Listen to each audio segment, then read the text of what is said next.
My name is Dr. Chris Jenkins, and I am the CEO of the Orianne Society and the host of the Snake Talk podcast, the podcast where you learn about nature's most feared, maligned, and persecuted animals. I invite you to listen to this conversation, and maybe you'll find that what you perceive as fear is actually rooted in a deep fascination.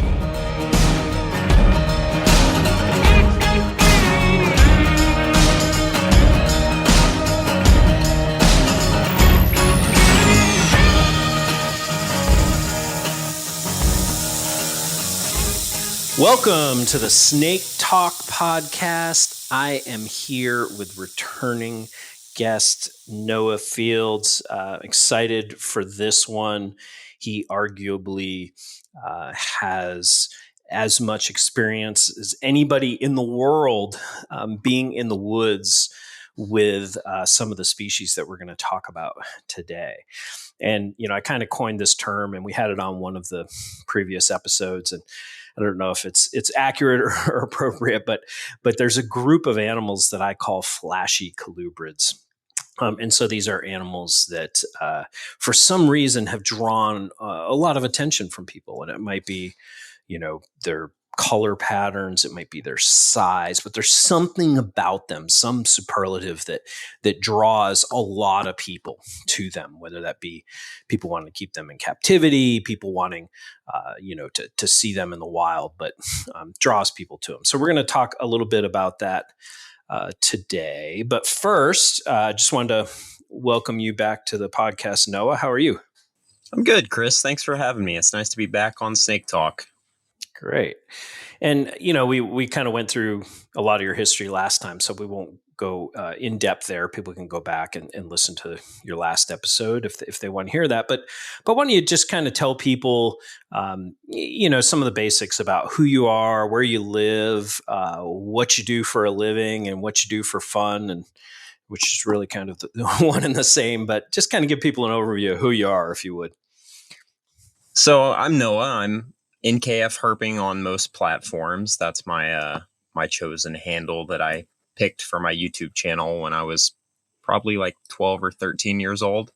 And around that same time, I was fortunate enough to join Chris and the Orianne Society on one of their first real group meetings for the organization. And at the time, I was a kid, and that trip is one of my first formative memories in the field. And ever since then, I've just been head over heels in love with spending time outside looking for snakes, and it's blossomed beyond snakes and kind of spread to everything. I like to think of myself as more of a general naturalist these days, but I definitely have my inclinations towards certain things that I like to look for in my favorite animals. But I spend as much of my time as I possibly can making videos about reptiles and amphibians in the wild and what it's like to actually look for them. And I try to present that in as realistic of a way as I can, and keep it more so about the animals than anything else. Great. And that's how you basically make your living, correct? I mean, you're filming these adventures you go on, and then, putting them on YouTube, and that's how you're surviving, right? Yeah. So I'm really lucky to be able to do this full time and basically make a living off of field herping, which is really hard to believe that's my life at this current stage. But when you love something and you spend all your time doing it, I guess anything is possible in that regard. Yeah, that's great. Well, and so you live in Georgia. You've lived in North Georgia. Yeah, you've lived in other places. You've lived in West Texas, and I think we talked about that quite a bit on the last episode. But today I want to talk about, again, these groups of snakes. I call them flashy colubrids, but there's a lot of colubrid snakes that people have interest in for whatever reason. And I know this is, some of these that might fall into that category that I threw out there are some of the animals that interest you quite a bit. So when I say that term, flashy colubrids, what does that just kind of bring to mind to you? Like, what types of animals would you imagine fitting into that category, that type of thing?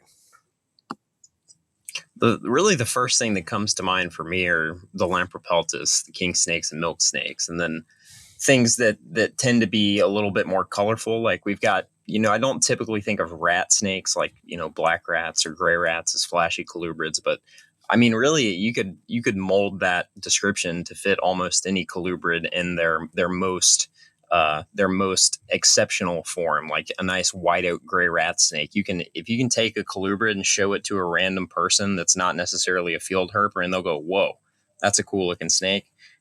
That's your flashy colubrids as I see them.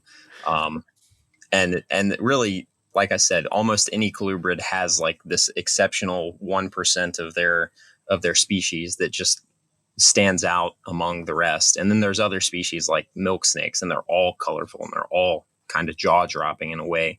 When you look at them or you see them in the wild for the first time, it almost takes your breath away to see them, because it's just such a crazy looking animal that lives in sometimes a kind of unremarkable place. Like you're in Kansas, for example, in the middle of this giant field, basically, that doesn't really look like much, and you can turn over a rock and see this just vibrant, colorful snake, sometimes 2 or 3 of them together at a time. And it's a very flashy and awe-inspiring thing to find in nature. Yeah, and I have to credit you because, I mean, as you know, I'm like a viper fanatic, and so I've seen most of the rattlesnake species in the U.S. and I just I that's what I spend time going to look for when I'm going to look for snakes, and then on the research side, I've been studying rattlesnakes for quite a while, and so I've never really spent opportunistically. I've seen colubrids and obviously, but I've never really spent a lot of time going and looking for some of these animals. And so, but in recent years, you and I have been making some trips, to Texas, for example, or I've seen gray banded kingsnake and, other places where, we were also in Texas and different trip, but, saw a milk snake. These are just typically things I wouldn't go look for. But I agree with you in that even though I haven't spent a lot of time looking for them, I'm always looking for vipers that like that milk snakes that we found in Texas. I mean, when we found that was just that was certainly the highlight of that trip for me. And it was the same thing, just like you described it, awe-inspiring. You see this animal, it's like, I mean, it's just beautiful. It's like a work of art. And so they are growing on me, if you will. And again, I credit you for taking me to places to look for them, because I've never really done that. So, well, let's talk about some of these species groups. And I guess why don't we start with the Lamprepeltis? You mentioned them first, and talk to the listeners about, well, what are Lamprepeltis, first of all, and then how do they kind of distribute, different species, subspecies? We don't have to go into incredible depth, but how do they kind of distribute themselves across North America?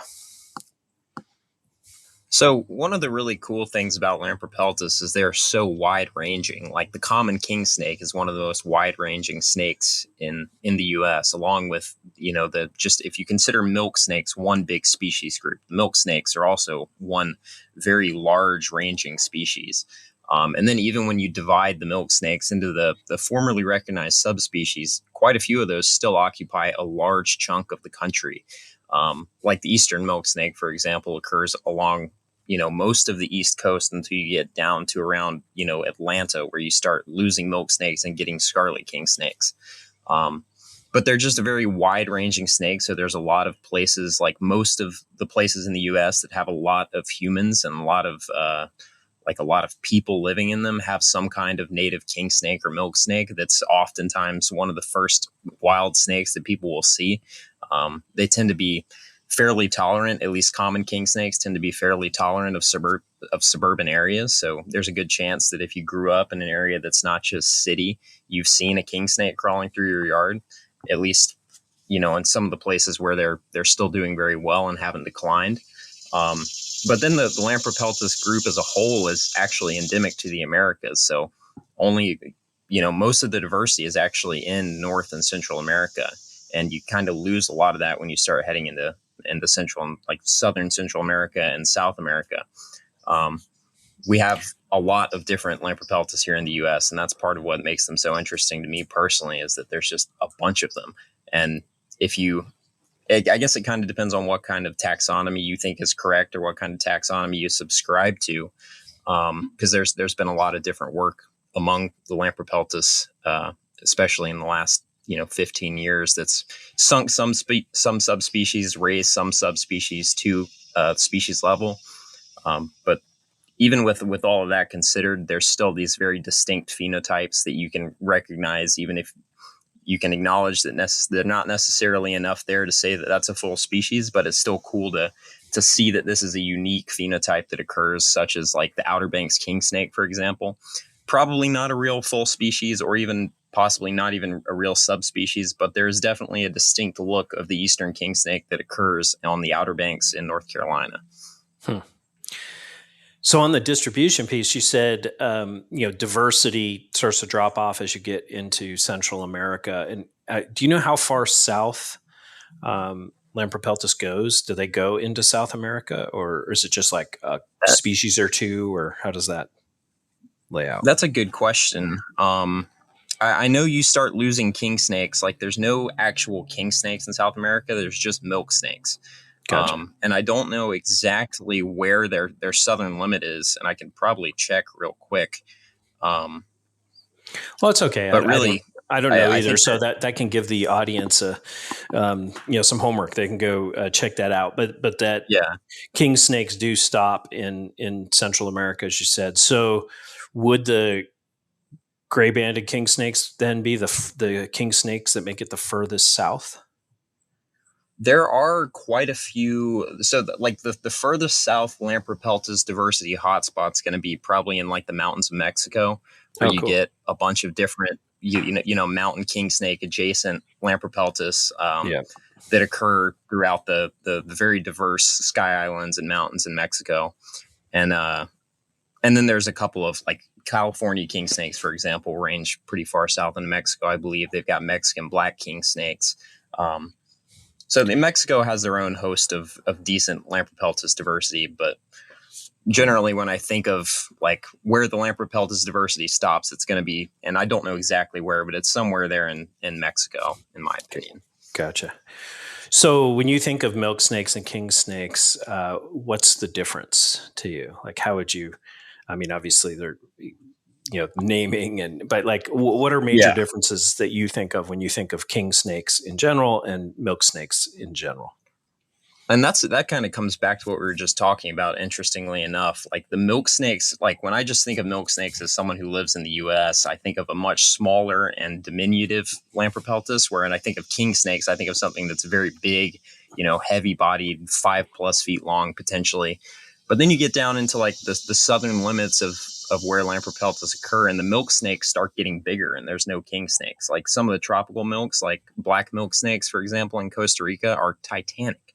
I mean, they get like over 5 feet long, which none of our milk snakes in the U.S. get nearly that big. So generally, when I think of milk snakes, I think of them as being smaller, but then you have to also consider that you get into some of those southern milk snake subspecies or full species.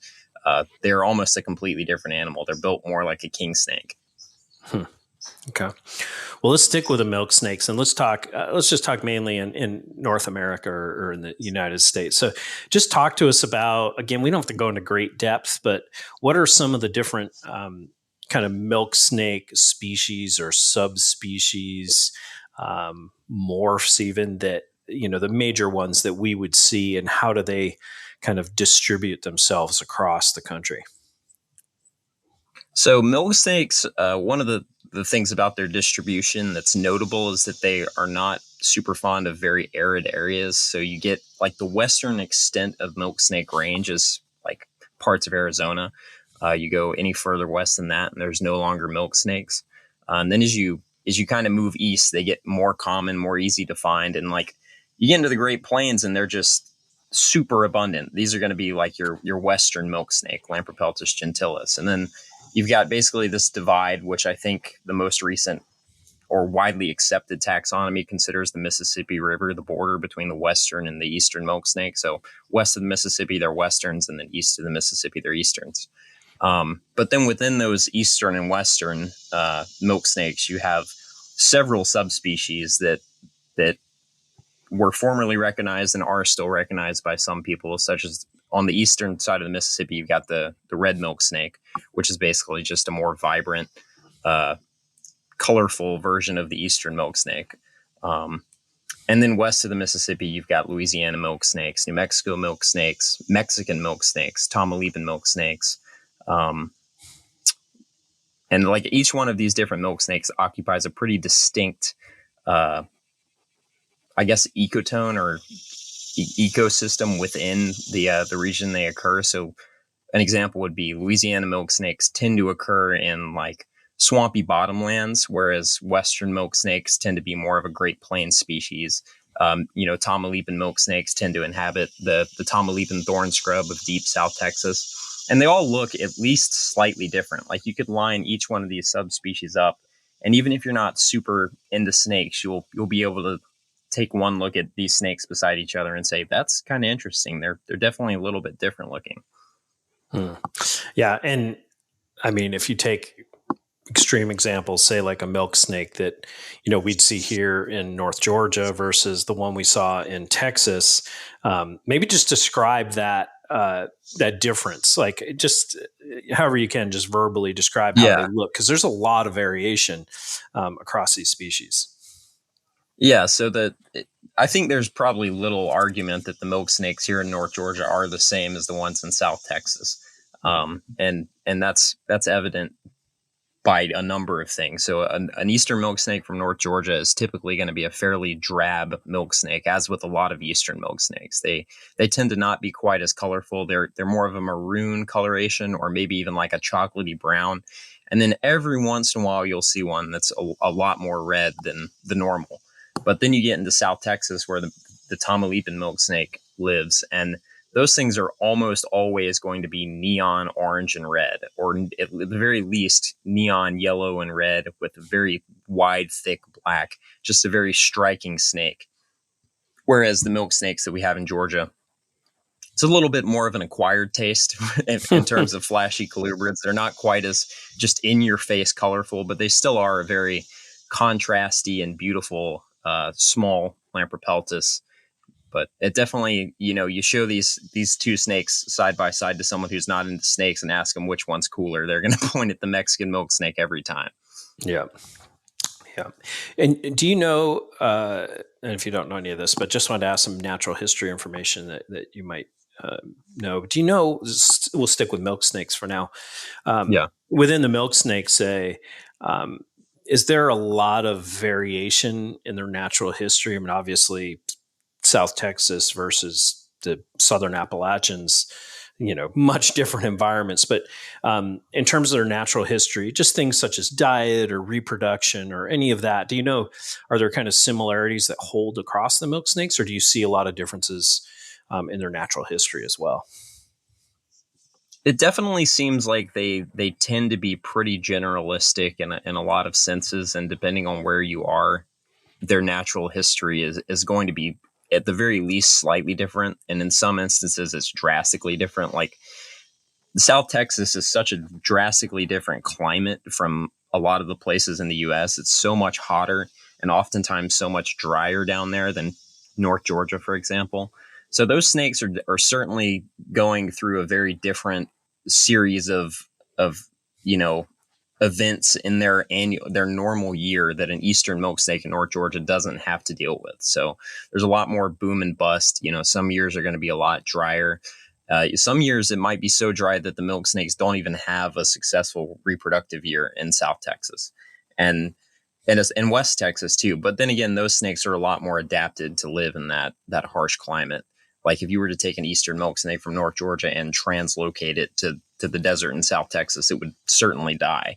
And obviously that's a terrible idea. Don't do something like that. But they definitely are uniquely evolved for the places they live. And I think to what extent is one of the big questions with Lamprepeltis. Like that's kind of one of the things that, at least to me, seems like it's a pretty big mystery still. Like how does a milk snake, a snake that's characteristically a much more temperate animal that even within the US, they tend to be very difficult to find in these more desert environments. Like if you ask someone who's into milk snakes, like what the holy grail milk snake is, a lot of people will say the ones in Arizona, because it's just so much harder to look for them and successfully find them when you're in a very deserty environment that only gets rainfall during a certain tiny window of the year. But the one commonality, I think, between all milk snakes seems to be that they tend to be more active during wet periods. And you see that from the ones in the desert to the ones here in North Georgia. It seems like a good rainstorm is the kind of thing that they like before they become active. Yeah. Okay. Interesting. So, and that relates to something I was going to ask, but first in Arizona, I don't want to give away like where they are, but, Yeah. would you find the milk snakes in, some of the more forested environments in Arizona, or do you find them out in other types of desert that, maybe aren't as forested? Or, how do they distribute in Arizona? Just curious if they kind of hold that forest connection. From what I understand, they're pretty heavily associated with like nice, high quality grasslands in Arizona. So not so much an animal of the forest, and that tends to be the case throughout a lot of their western range. They're grassland guys. They really like that nice, high quality grassland. That tends to be the case in West Texas too. Like you can find them in places like the Davis Mountains and the Rocky Canyons. But then you can also find really, really good milk snake densities just out in the grasslands. And why that is a good question. Maybe they're just more generalistic than we realize, even in the desert. It really seems like you could find a milk snake almost anywhere in West Texas. But in terms of Arizona, I haven't actually looked for Arizona milk snakes. I've never found one. I think there's a little bit of a debate as to whether or not they're New Mexico milk snakes or Utah milk snakes in Arizona, and maybe there's some of both, because they actually do have a fairly wide range in Arizona, but there's only a couple of places where people ever really, successfully target and find them. So there really is a little bit of mystery as to exactly how big their range is in Arizona and what kind of microhabitats they actually do exist in. But it does seem like the most of the ones that are found come from nice grasslands. Gotcha. Well, it's sticking with those kind of western edge of the distribution milk snakes. And, we were talking about weather patterns. Obviously, weather patterns vary quite a bit across the milk snake's range, but there it's a much different thing in that sounds like a lot of the places that these animals live would have kind of a monsoonal climate where they get most of their rain in a short period of time, which is different period of time than a lot of places that milk snakes would occur. So I'm just curious, does their activity, anything like with their reproduction, do you know if anything kind of times up relative to the monsoon, whether that's when they're more active, feeding more, maybe they're breeding then, or maybe their babies hatch relative to monsoons? Is there any connection there between that monsoonal climate and their natural history in what you've observed or learned? Reptiles face many challenges, from habitat loss to climate change. As an example, turtles are the most threatened group of animals on the planet, with over 60% of species classified as endangered. The Orion Society is working hard to secure a thriving future for these incredible animals. To engage in the critical work we're doing, explore our website at www.orion.org. There you'll find in-depth insights into the science, conservation action, and communication initiatives we're undertaking. Visit us today. That's a good question. And most of my experience with those arid climate milk snakes is in West Texas, which I'm assuming has a pretty similar, especially the grasslands of West Texas has a pretty similar monsoon cycle to Arizona. The only time that I have ever found anything that would lead me to believe that I was like witnessing the window of milk snake breeding activity in West Texas was when we had a very unseasonably wet spring, and I flipped a pair of milk snakes together, which is something that you see with milk snakes during breeding season in Georgia, throughout a lot of their range where they're more common and easily observed during the spring, you'll see pairs when they're actually pairing up and mating. And exactly once I have seen a pair of milk snakes in West Texas together under a cover object. And that, like I said, that was a very, very unseasonably wet spring. It was in April. And April rainfall in West Texas is almost, it's like a once every couple of years thing if you're lucky. So I think they probably are breeding in the spring, just like a lot of other milk snakes. It's just not, it's occurring below ground or occurring in places that are just not accessible for people to see. If I was going to look for a milk snake in a place like Arizona or West Texas, I would do it during, monsoon season or whenever it has been raining. But, on a typical year, that rain might not come in any meaningful capacity until, July or August potentially. So that is well out of when I would expect milk snakes to be breeding. If they are breeding in the monsoon season, I don't know how that reproductive cycle is going from there. Like, are their eggs being laid so deep in the ground that they're, potentially hatching like in the winter if they're breeding in monsoon season? It's a really interesting thing to think about and something that I'm not sure we really completely understand.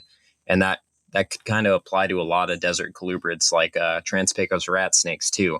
It seems like Trans-Pecos rat snakes are actually hatching in the nest during the winter and not emerging until the spring. I've found on multiple occasions just comical numbers of baby Trans-Pecos rat snakes in early March. Like the first hot nights of the year in West Texas, there's baby rat snakes everywhere like it's fall.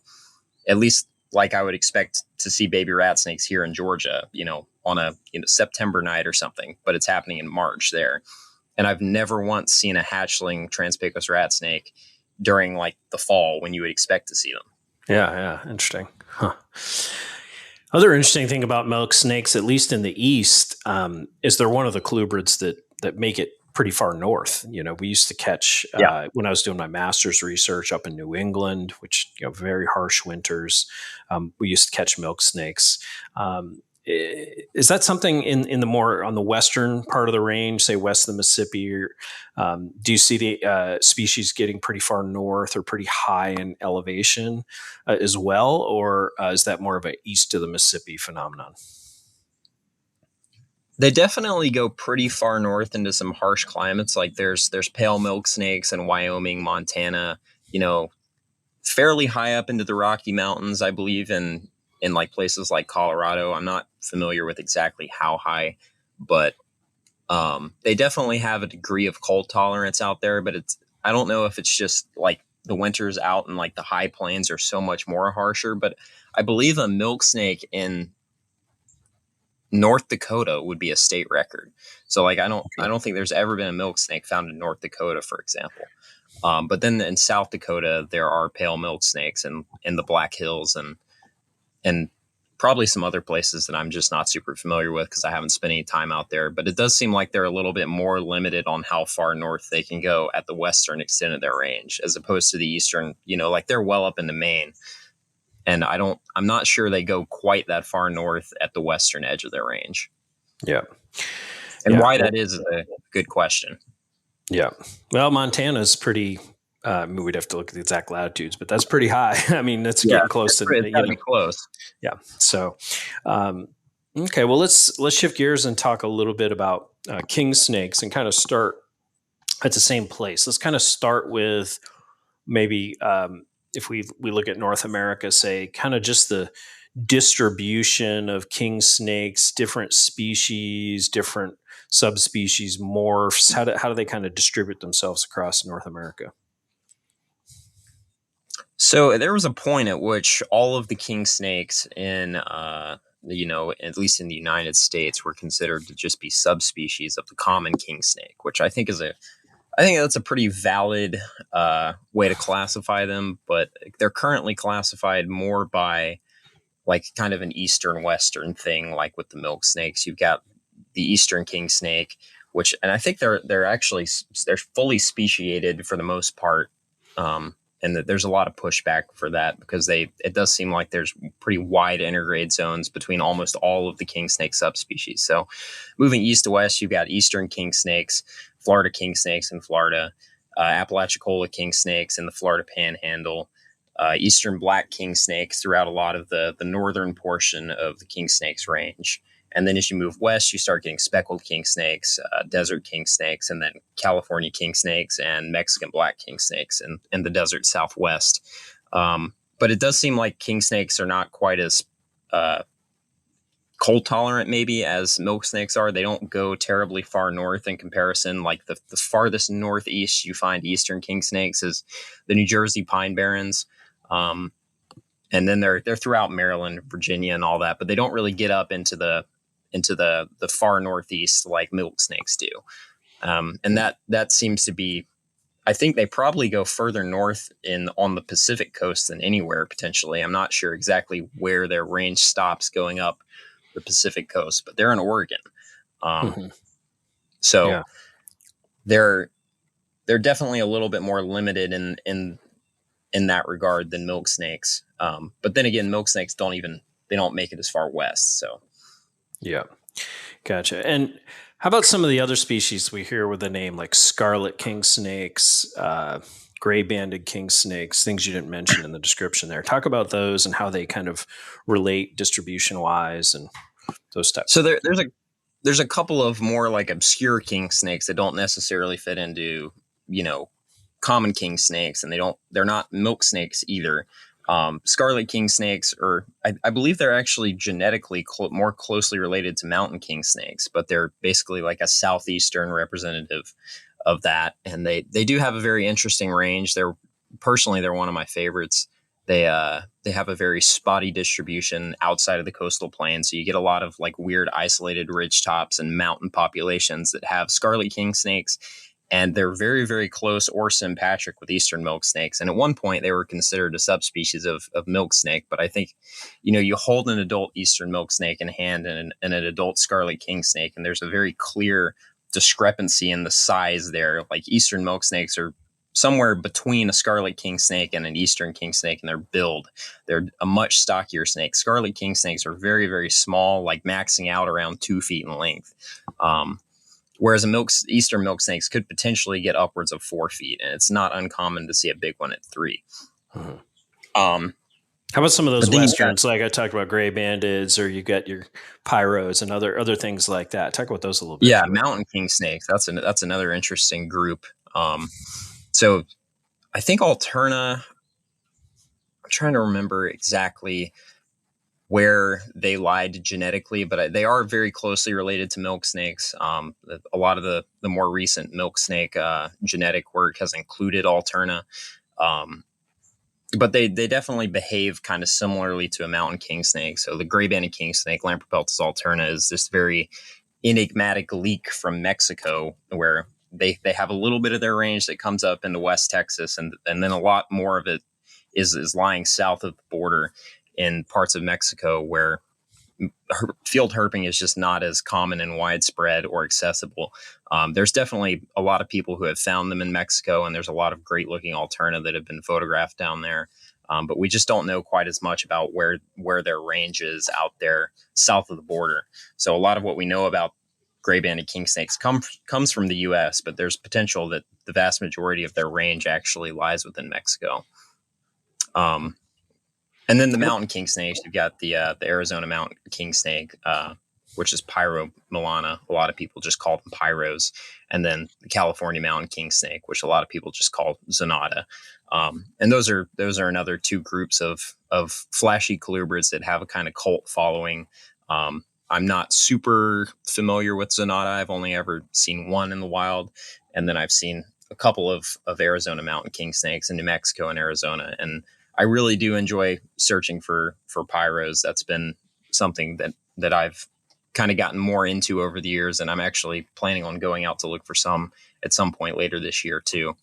But both all very, very classic, flashy colubrids, especially alterna. They're their own unique thing. Like they have this crazy orange banding on them. If you've never seen a picture, if you're acquainted with king snakes and field herping. You've probably seen pictures of them, but if anybody listening hasn't, you should look it up. They're one of the most visually stunning and most just breathtaking looking snakes that we have here in the United States.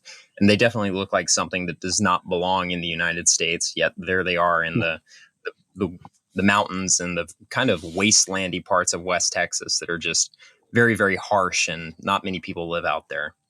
Yeah. And one thing that strikes me, even like you mentioned, the majority of their range is not in the United States, but even within their range in the US, there's incredible variability in the color patterns you see there. There's some morphs that, basically don't have that orange red that you're talking Yeah. about. They're just completely gray. So in that small area, there's a lot of variation. It's interesting. So, and even within a population, you can find a snake that is like 50% orange, like 50% the most neon orange you've ever seen. And then you can find another one that's just black and gray, like right next to each other, potentially even siblings. Yeah. Huh. So they're one of the most variable species. And do you know, I know you said you haven't seen a lot of Zonata, but like with the other two mountain king snake species, do you see that kind of variation in color pattern throughout the distribution, or are they kind of more similar across the range? I'm probably going to have Zonata guys in my DMs angry about this, but yeah, they're a lot less variable. Both Pyros and Zonata they typically are going to have the same color scheme as a milk snake, almost always. There's definitely some crazy looking Zonata down in Mexico that they're mostly bicolor. So there's a lot of bicolor going on in some of the southern Zonata subspecies. And with Pyros, in theory, you could find a completely black and white Pyro, but I haven't seen a picture of one that was found in the wild. So generally you're looking at more of just like that milk snake color scheme, red, black, white. Mm-hmm. But they are very variable in their own way, in terms of like how wide their bands are, how many bands they have, what their head cap looks like. I think is one of the things that Zonata guys like to look at. They like to find ones with weird looking head caps. Sometimes they'll have red on their head, which is a really cool look. And, from my perspective, the three Western mountain species we're talking about, just really cool habitat that they live into. Oh, yeah. Maybe take Pyros, for example. Sounds like you've spent more time looking for those. Just talk, we don't want to pinpoint anything, people, but like generally what would, you're going to the desert Southwest and you're going to go look for snakes, but what would Pyro habitat look like that you're searching? So Pyros and Zonata both have roughly the same, set of criteria. They like canyons, rocky canyons with a little bit of water. And then whenever you're in like a Sky Island type scenario, you can find them pretty much throughout the mountains. And they don't go too low in elevation. They tend to be more of a higher elevation snake. Whereas Alterna, you can find, in the low desert. It's very hot and very oppressively dry. But generally, your mountain king snakes are going to be in the more scenic and mild climates of the Southwest, like Sky Islands, nice montane canyons, and high elevation forests. Yeah, so that's what I was going to ask. So you'll find them out of those canyons too, just up a little more xeric for that area, for the mountains. Yeah, in the forest itself as well. Yeah, generally that's going to be higher in elevation though. Where they're less likely to just not be able to find water or food or whatever it is. Because you get lower in elevation in the desert, and obviously your resources are just going to become more and more scarce, especially if you're a snake that's typically more associated with higher elevations and moister climates, comparatively at least. Huh. Okay. Well, let's go back to king snakes, common king snakes, and you talked about a lot of variation across the range and a little bit about the taxonomy. Are they one species, subspecies, etc.? So maybe first of all, just kind of describe them generally. I'm sure a lot of the audience, understands what they look like, but describe some of the major color differences you might see, say from like the New Jersey Pine Barrens down to Georgia, down to somewhere a little west. What do these animals look like? So within Eastern king snakes, there's kind of two main phenotypes that I talk about and recognize, being like more of a ring king, where they have like clean circular bands that almost wrap like a ring around their body, and then there's more of the chain king snake, where you're going to have more of like an interlocking chain pattern within the bands, where all of those rings are connected by another band, basically that's intertwining it with the next ring. So they're very different looking snakes, and generally they're geographically restricted. So you're going to have more chain king snakes as you go up the Atlantic coast, and more ring king snakes as you're kind of in like the southern interior portion of their range, like deep South Georgia and even west. And then it seems like as you go west into Alabama and even towards the Georgia border with Alabama, which is basically the western extent of the Eastern king snakes range, you start to get chain king snakes again, which is kind of weird to me. I've always wondered what's up with that. But that's kind of what makes king snakes so interesting, is there's all these weird patterns, and like it seems like for the most part you're finding ring king snakes in this area, but then you'll just find a random chain king, and it's just a very interesting thing to think about, like why is that certain pattern more prevalent in this area, and why is there just a random chain king every once in a while. But they're very variable too, in that like on like if you take any random 10 king snakes, they're going to look pretty similar, but that 11th king snake could look completely different. There's the potential that you could find a completely striped king snake, or what's known as the mosaic phenotype, which is basically a naturally occurring morph, where the pattern of the king snake just looks like somebody took some weird AI algorithm and like scrambled the pattern and put it on a wild animal.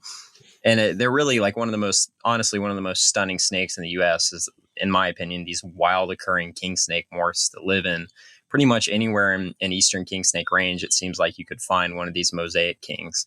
And I've only ever seen one, and it took me a long time and probably hundreds of wild king snakes to finally find one that's just completely out of normal, doesn't even necessarily look like a king snake anymore. But I mean, that variability is a big part of what makes them so interesting to me, and just kind of watching where the normal king snake starts to veer into this kind of the next phenotype, like the ring king, the intersection of like ring king and chain king is just a very interesting thing to me, and trying to find them in new places where I don't know if they're ring kings or chain kings, and what a normal king snake in this county looks like, and why do the king snakes there tend to have a certain pattern. Because if you look at an Eastern king snake versus like a more grassland king snake, like a speckled king snake, speckled king snakes, for those who aren't familiar, don't have any bands on them except for when they're hatchlings, and they'll grow out of that and they'll just turn into a black snake with white speckles. They're very, very, very stunning in their own way, but they're typically like, it seems like that phenotype is more associated with grassland habitats. It's better camouflage in grassland. And it seems like to me that the Eastern king snake bands are a little bit more suited to help them look like a stick on the forest floor when they freeze. Like they're crawling along and they've got those bands, and then they stop moving, and those bands help kind of break up the outline of a solid black snake sitting on the forest floor, especially when you've got weird like dappled lighting going on. They're actually surprisingly well camouflaged when they're, potentially 5 to 6 foot snake that's bright black and white. Mm-hmm. Yeah. Well, when before we started recording, I think I told you, like, knowing you, if I had to guess what your top 3 favorite animals or snakes would be, I would guess that the Eastern king snake would be in that group. And the more I think about it, it would probably be, I enjoy fishing, and, fishermen have this term they always use called, their home waters, like the river that they always fish, and they like to go and see other things. But when they come home, that's their home waters. And I would almost imagine that for you, your interest in the Eastern king snake, part of it is it's like your home snake, like one of the big prizes, in the places you spend the most amount of time. So I guess, what is it about the Eastern king? You've already said some of it, but what is it about the Eastern king that just is so fascinating to you, and makes it one of your top animals on the planet.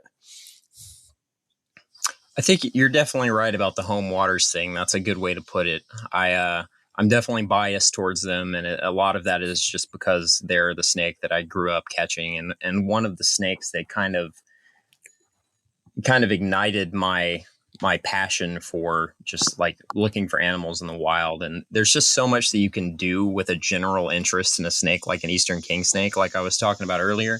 Like you could go find, and this is something I want to do eventually, is have a photograph of an Eastern king from every county in Georgia, at least every county that they reasonably can be found in. And I think just like the variability that you can see, and like they're also just a very interesting snake to look for. They're very hard to find without using artificial covers. So king snakes in general and almost all Lamprepeltis are going to be easier to find by flipping junk than any other method. But you can find Eastern king snakes out and about doing their thing, foraging. You'll see them. They have an affinity for raiding turtle nests. So you'll see them digging a lot, like they're digging up turtle nests. I've seen it a couple of times where it looks like they're kind of nosing around in the sand looking for eggs. And any kind of snake that you can actually observe them doing things like that, to me, is going to be more interesting than something like a milk snake, which is very, very tough to actually find doing anything other than sitting under a rock. And like just the accessibility of Eastern king snakes for me makes them a lot higher than a lot of other like snakes that tend to be. And that's not to say they're super easy to find, but they are very easy to find compared to things like pine snakes, for example, which is another snake that I would put probably in my top 3. Like pine snakes are just one of those things that you're going to be hard pressed to see any kind of behavior from a wild pine snake, at least in Georgia, because they're just such a difficult snake to even see, much less to see under the circumstances where you're going to be able to observe them doing something, some kind of natural behavior like that. But I just really enjoy like actually trying to find king snakes out and about doing their thing, without just finding them under 10. Not that there's anything wrong with that. It's one of my favorite things in the world, but I also like that they're a snake that I can find on the surface as well, that's actually active and hunting or something. And you can actually kind of watch them and try to learn from them. I've never seen one doing anything crazy, but just seeing them actually out and about on the surface to me adds a lot to their appeal compared to something like a milk snake, for example. If you enjoy listening to the Snake Talk podcast, stay in the loop with the Orianne Society's latest conservation updates from the field. Read about new published research, as well as fascinating insights on the species we work with by following us on social media. Follow, like, share. Let's spread the word. Together, we can make a difference. Find the Orianne Society on Instagram, Facebook, X, or LinkedIn and be part of the conversation. You mentioned a project of getting a photo of a king snake in every county in Georgia. And for those listeners that don't know, Georgia has an incredibly high number of counties. I think we have the second highest in the country. Our counties are, well, first of all, Georgia's a big over state. 100. Yeah, and Georgia's, I think, the second largest state east of the Mississippi, just behind Florida, and that's pretty close. And we have very small counties, and so we have a lot of counties, first of all. But do you think that king snakes occur in every county in Georgia? That's a good question. I think there's if they don't occur in every county, the places where they're not going to be is the the highest mountain counties. And I think Georgia has enough valleys in those high mountain counties that every county in Georgia could have king snakes. Yeah. I think here where I live, the next place, they would, certainly they would exist in the southern part. Maybe you've seen them in the southern part of this county. Yeah. I've seen them just on the line. And then I'm thinking about some of the counties that are more Tennessee drainage focused, like Towns County. Towns and Union were the ones that came to mind as places that they might be unreasonable. And they might even just be black king snakes up there. That's another thing. They could just be cool. Black king snakes instead, which would be very cool because that would be pretty far east in Georgia for black kings to be, because even when you go like west from there, there's some very heavy Eastern Kingsnake influence in some of the northwestern Georgia mountains, like the western edge of the Cohuttas, like where it dips off into the valley. A lot of the Kingsnakes I've seen over there, just they don't look like black kings; they look like Eastern kings. But I also haven't seen too many full-grown adults from that area either. So, Gotcha. How about while we're talking about Georgia? Since I've lived here, there's been a lot of talk about king snakes, and obviously, most people don't see a lot of king snakes. You probably see more king snakes than anybody in the state, but there's been talk that they've been in decline. Not completely understanding why that might be. So on. I'm just curious if you have any speculation. First of all, I mean, do you think that's the case? Any speculation as to what it could be? And just kind of anything related to conservation of Eastern king snakes here in the Southeast. I definitely think that king snakes are on the precipice of a pretty problematic decline in a lot of places, and why that is, I can't really say, but it definitely seems like it's kind of like everything. It's a triple quad edged sword where there's just a bunch of different things coming together all at once. Habitat destruction being the biggest issue. Obviously, that's going to be the biggest problem for almost any species. But it definitely seems like there's a good chance that disease is playing a part. I see a lot of unhealthy king snakes. I found one just day before yesterday that was very, very thin and unhealthy looking during the middle of the summer. And typically that's something that you really would only expect to see in the winter if there was not something weird happening. And exactly what that is, I don't know, but it definitely seems like I see a concerning amount of very unhealthy wild king snakes. But I also see a lot of perfectly healthy wild king snakes. So I don't think they're necessarily at any risk of going extinct anytime soon, but I do think there's certain places where local extirpation is very possible, especially places that don't have any gene flow, like isolated places in urban areas where there's not a lot of potential for new snakes to filter in if existing snakes are dying and not reproducing super prolifically. But it really seems like it could just be a combination of everything. Turtle declines are also something that I think could be playing a big role. If you drive around and are conscious of wildlife, you see just how bad the situation is with turtles getting run over on the roads during nesting season. And if that is as big of a food source for king snakes as I think it is, then that could very likely be leading to some of these skinny, unhealthy king snakes. Because if they're living in a place like a floodplain that doesn't necessarily have a lot of rodents compared to something like an agriculture field, which seems to be like the stronghold for king snakes, seems to be old fields, farms. The heavily agricultural parts of South Georgia are where the king snake densities are the highest in Georgia, along with some coastal areas too. But the common thing that both of those places have is that they just have a ton of rodents. And you go north into Georgia and you get into like the Piedmont where there's not as much agriculture. A lot of the places you're finding king snakes are along stream corridors and rivers and just the associated habitats along those waterways.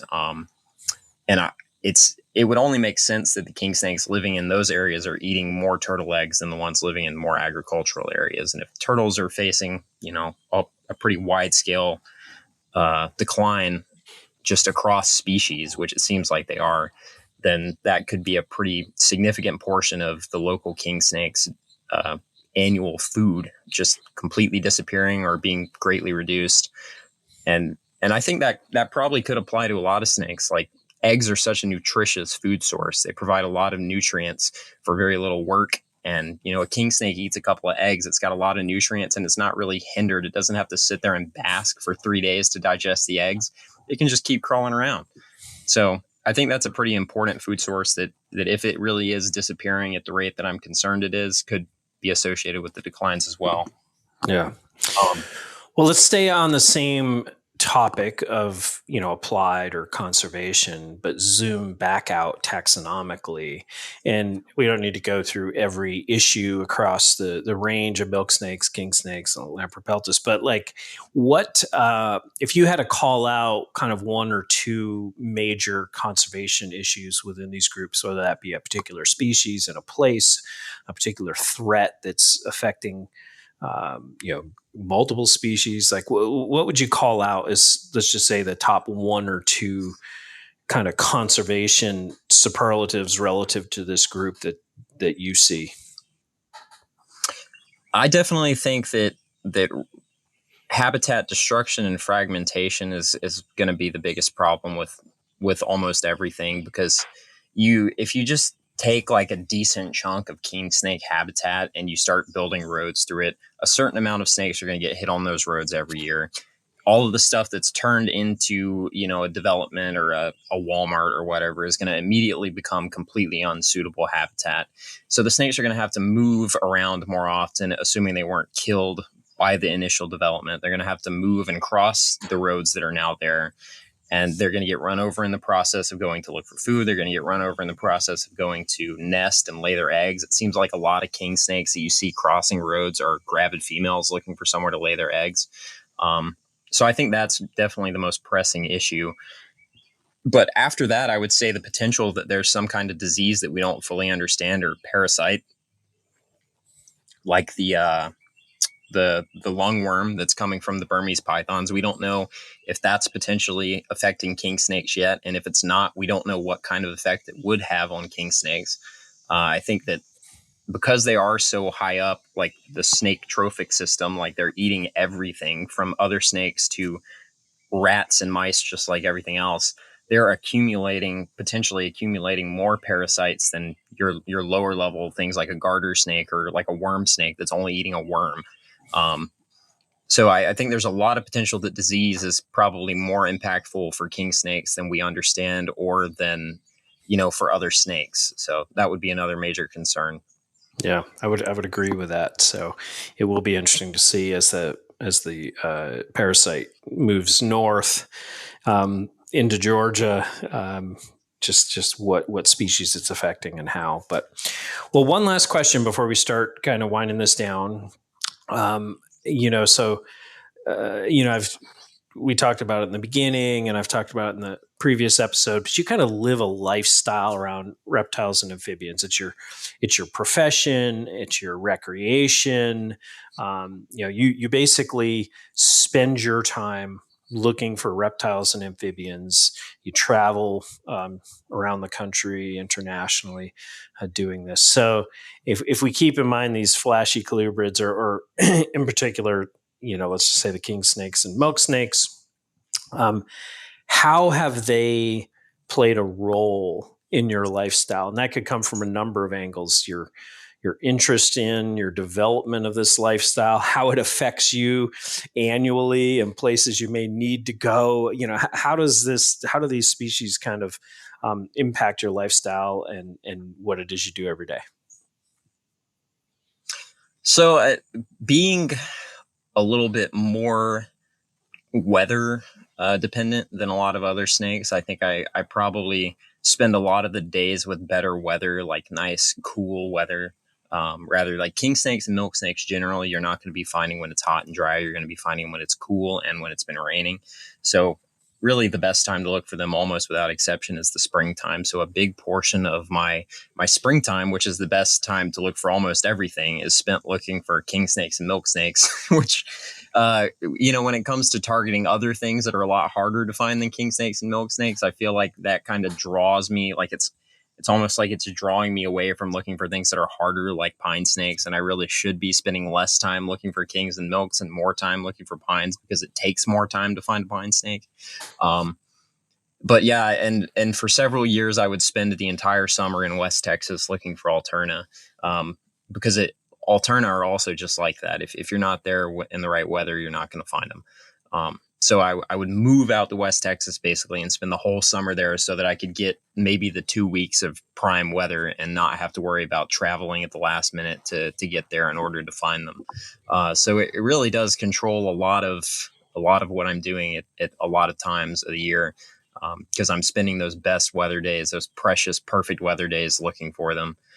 Because outside of that tiny window of perfect weather, they can be very, very difficult to find. Once you get that kind of perfect weather, a lot of them become quite easy to find. There's definitely exceptions that it seemed like they're always hard to find, like mole king snakes in Georgia. Like, who knows how to find those? I've had great years where I've seen like 9 mole king snakes, but then I think this year I've yet to see one, and I think last year I might have only seen one.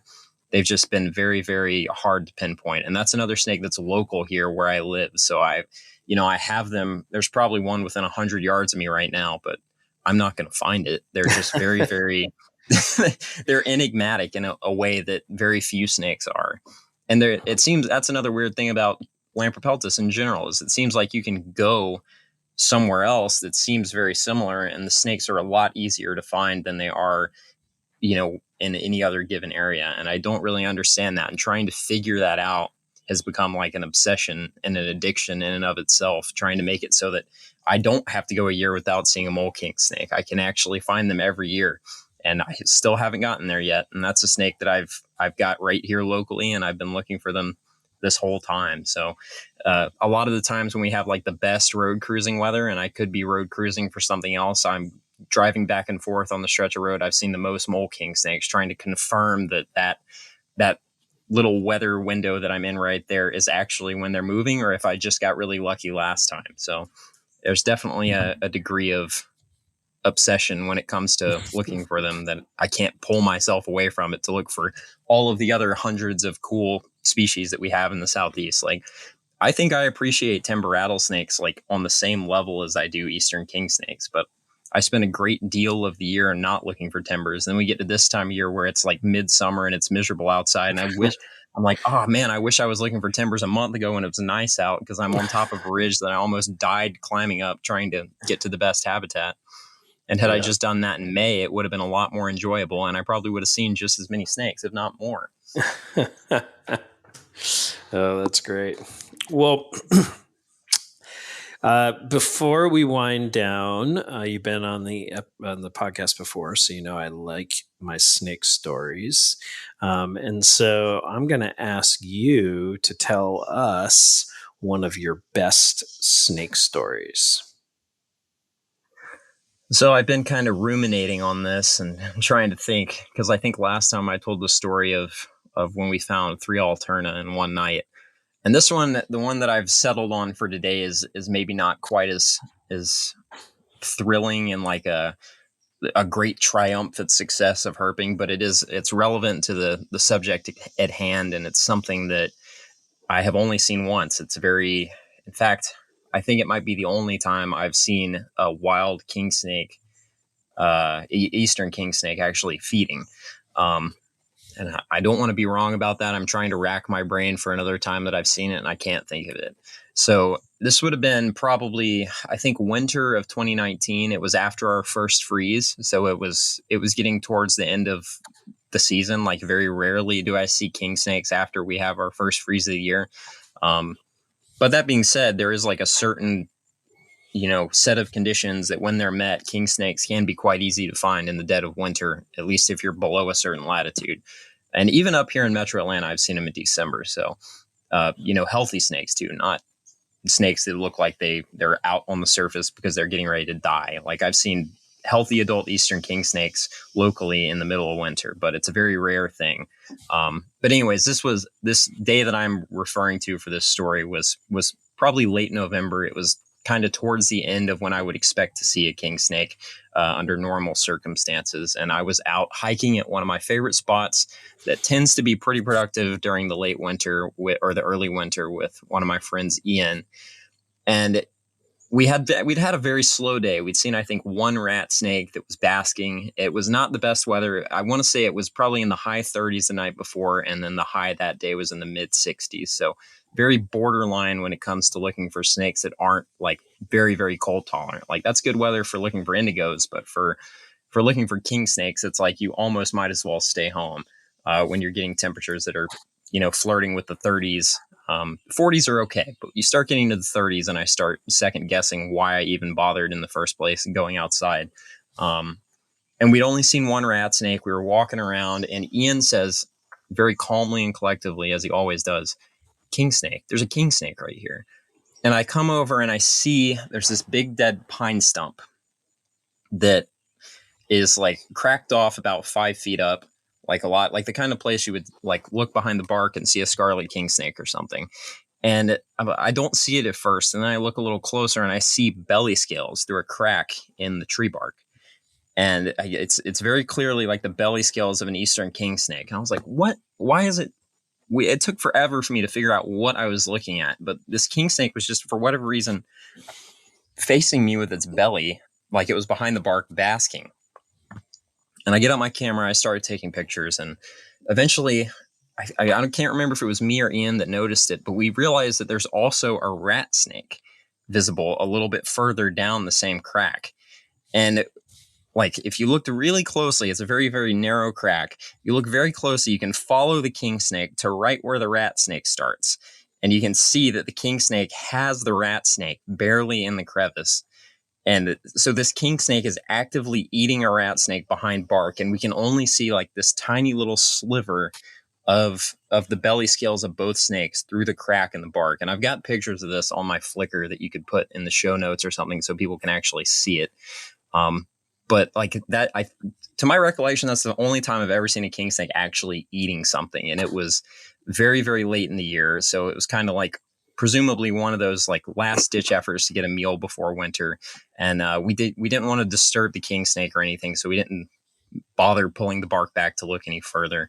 But it was just very, very crazy to see that on a day where like otherwise we didn't see much of anything. We saw one rat snake, I think, and maybe something else that I can't remember. But that day, it kind of stands out as like the day that we saw the thing that we should not have seen because it's like the complete worst conditions possible. It's almost winter, and we actually got to see like the super rare act of king snake actually eating another snake in the wild, which, I mean, if you spend any time in the field, you know how valuable it is to see any kind of predation event. Like even something common like a water snake eating a fish is something that like is not very common. You don't see it even if you spend a lot of time outside. It's a good day when you see a water snake eating a fish, but we actually saw a king snake eating a rat snake in the wild in early winter. And that it's possible that would even be like a significant like observation, like as like the latest known feeding event or whatever of an Eastern Kingsnake. I'd have to look into that some more, but it's definitely one of the latest times I've ever seen a snake eating in the wild. And it happened to be one of my favorite species at one of my favorite places that I've been going to for a long time. So it was just a very special encounter and like the exact thing that like I hope to see every time I go outside looking for snakes. Yeah, great story. What an amazing observation any time of year. But yeah, to find it that late, that's interesting. So, well, great. Well, remind people how to find your YouTube channel. We'll put it in the show notes as well. But how do they find that? So my YouTube channel is NKF Herping on YouTube, NKF Herping on pretty much every platform that I'm active on, Instagram. That's about it. Yeah. I have Twitter, but I don't use it very often. Mostly Instagram, YouTube.